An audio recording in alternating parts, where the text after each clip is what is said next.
ایک غلام تھا جو اپنے مالک کے لیے بہت ایمانداری سے کام کرتا تھا۔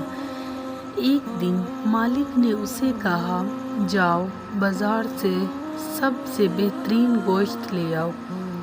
غلام بازار گیا اور واپس زبان لے آیا۔ مالک حیران ہوا لیکن کچھ نہیں بولا۔